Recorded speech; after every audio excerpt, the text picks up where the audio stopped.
Halo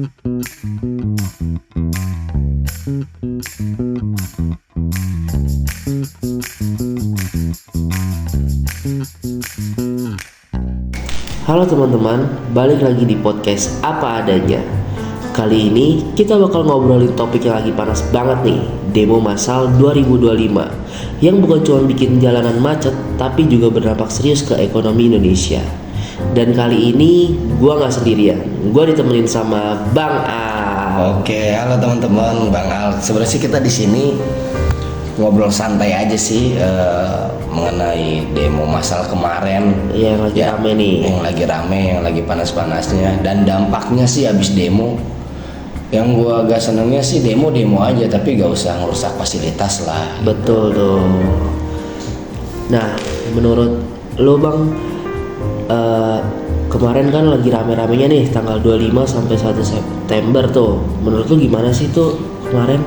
Menurut gua sih ya, waktu kita lagi demo ya, ribuan jalan tuh dipenuhi sama massa gitu. Ya gua sih ya oke-oke aja, tapi ya mengeluarkan aspirasi kita lah, tapi gak ngerusak fasilitas juga. Ya gua juga nggak setuju sih misalkan ada kenaikan gaji, terus tunjangan-tunjangan yang lain di saat ya rakyat lagi belangsak gini gitu. Betul. Nah Bang, demo yang awalnya damai ini kan sayangnya berujung ricuh ya di beberapa titik. Bahkan ada korban jiwa juga, salah satunya Afan Kurniawan, pengemudi ojek online yang tewas akibat tertabrak kendaraan taktis Brimob. Nah, menurut lu gimana nih Bang? Oh, kalau menurut gue sih ini udah melanggar HAM banget. Masa pendemo lu tabrak? Ini bukan bahasa tertabrak itu menurut gue sih kurang make sense aja ya. Ini jelas-jelas ditabrak menurut gua ngelihat videonya dari media massa ya kayaknya ditabrak. Ya lu mikir aja, misalkan salah satu kerabat lu ditabrak gitu, lu sakit gak sih? Sekarang ya iya, lu pikir aja, sekarang kemarin gua lihat banyak banget ribuan ojol yang apa ya namanya ya, datengin Makobrimob. Yang gue sih wajar meminta keadilan, Wajar. Coba lu bayangin, lu misalkan teman-teman mahasiswa kita terus ditabrak gitu, perasaan lu kayak gimana coba? Wah pasti kecewa dong, pasti nggak terima juga, pasti kita juga bakal seperti itu sih, bakal datengin markas Brimob juga kayak ojol-ojol yang kemarin ramai ya. Sebenarnya sih gue lihat di berita juga sih kayaknya bukan Apan doang, masih banyak teman-teman mahasiswa kita juga yang ditahan. Terus ada beberapa pelajar juga, kayak anak STM kan kemarin ngebantu juga tuh demo. Tapi sayangnya sih itu demonya dia jadi rusuh kayak gitu. Gue tuh pengennya ya kita aspirasi aja, gak perlu kita merusak fasilitas yang ada di Jakarta gitu. Betul. Lu menurut lu gimana kalau ngerusak di daerah-daerah? Lagi demo lu ngerusak, menurut lu sebagai mahasiswa gimana coba? Sebenarnya itu gue yakin itu bukan salah satu dari mahasiswa ya. Soalnya setahu gue kalau mahasiswa demo itu udah teratur gitu, udah ada rulesnya, karena kita bawa nama universitas kan. Gue yakin itu oknum yang bikin nama mahasiswa tuh jadi jelek gitu. Gue rada nggak terima aja sih kalau orang ngomong mahasiswa jadinya orang mandang mahasiswa tuh seperti itu gitu. Gue nggak terima gitu. Ya sih kayak jadi preman aja gitu. Padahal kan menurut gue sih gak tahu itu oknum emang disengaja ada yang menunggangi. Menurut gue kepantes aja, gila itu kerusakan itu ya. Yang gue denger ya, kerugian imbas demo itu sampai 50,4 miliar. Itu bukan kata gue, kata berita sih gue lihat di CNN ya. Gede juga ya, emang apaan aja sih tuh sampai 50,4? Di 50,4 itu termasuk dari 3,3 miliar dari MRT aja dulu sampai 3,3 di daerah Jakarta doang tuh. Di daerah Jakarta doang sampai 3,3 miliar MRT. Terus ada Transjakarta sampai 41,6 miliar. Gila, bayangin itu duit bukan tuh, 40,1 M. Terus ada CCTV dirusak sampai 5,5 miliar. Buset. Coba saya gue bayangin, dulu duit segitu, itu duit kita, itu duit pajak yang diambilin setiap tahunnya, setiap bulannya. Betul. Terus ada oknum yang merusak fasilitas buat masyarakat sipil. Menurut lu gimana coba? Menurut gue sih ya balik lagi, gue yakin itu bukan salah satu dari mahasiswa gitu. Gue yakin ini ada oknum yang membuat nama mahasiswa itu jadi tercoreng aja. Nah bang, terus kan sejak 25 Agustus itu aksi juga nggak berlangsung di Jakarta doang ya. Setahu gue itu ada di 107 titik di 32 provinsi. Walaupun sebagian demo damai, tapi banyak juga yang berujung kerusuhan, bahkan sampai pembakaran dan penjarahan. Lu tahu nggak sih daerah-daerahnya di mana aja? Yang gue lihat sih di berita itu kerusakan di daerah lainnya, kayak di Makassar gitu. Di Makassar itu parah banget, itu gedung DPRD dibakar. Buset. 3 orang tewas, sampai gue lihat sih di berita sampai ada orang luka-luka 5 orang gitu.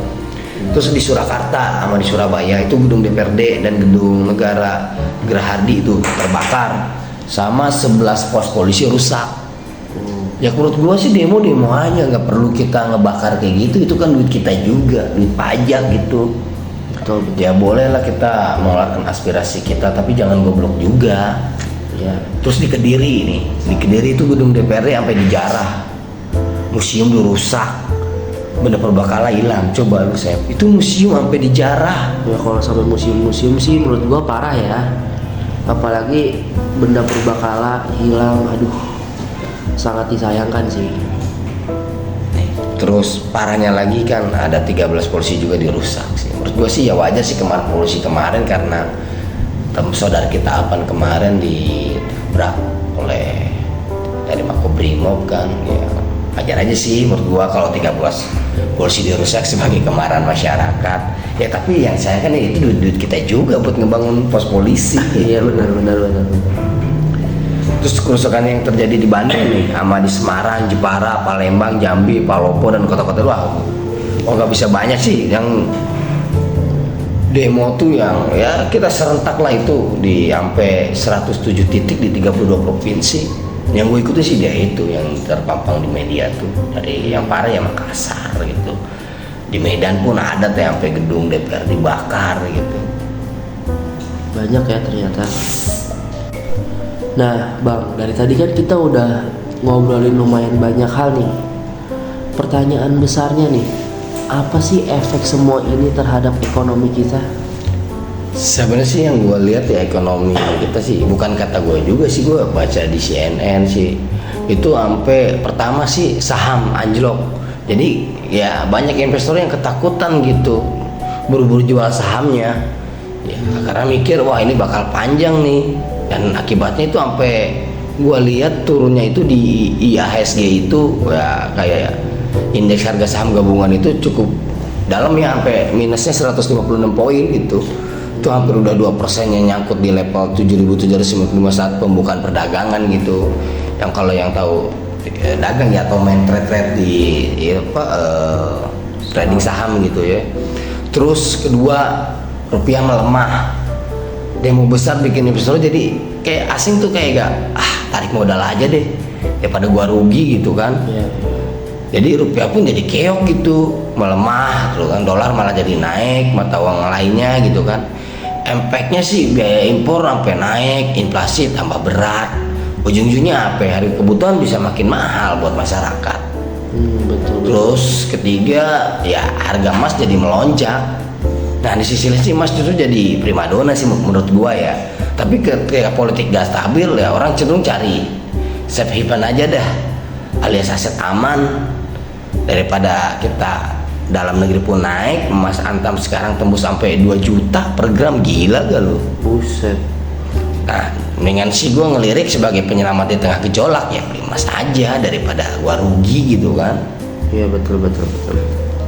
Nah, pikiran lu gimana coba kalau sekarang dari 3 efek itu, misalkan dari saham naik, rupiah melemah, harga emas melonjak. Ya. Coba deh sekarang lu misalkan kayak gitu, bisa-bisa ya negara jadi inflasi. Bener Ya. sih, bener. Gue setuju. Jadi kalau gua tarik garis besarnya ya bang, demo massal 2025 ini bikin pasar saham jeblok, rupiah melemah, tapi harga emas terbang nih. Gambaran klasik kondisi politik yang berimbas langsung ke kantong rakyat. Apakah demo ini membawa perubahan kebijakan atau justru memperburuk stabilitas ekonomi kita? Kita tunggu saja bang perkembangan ke depannya. Ya, gue setuju banget tuh. Kita pengen lihat gimana perkembangan dampak dari abis demo tahun 2025 kemarin buat perekonomian kita. Moga aja sih lebih baik. Amin. Daripada kita nanti murat-marit gara dampak demo kemarin. Itu aja sih yang bisa gue sampaikan, Sep. Ya mungkin sekian kali ya obrolan dari kami.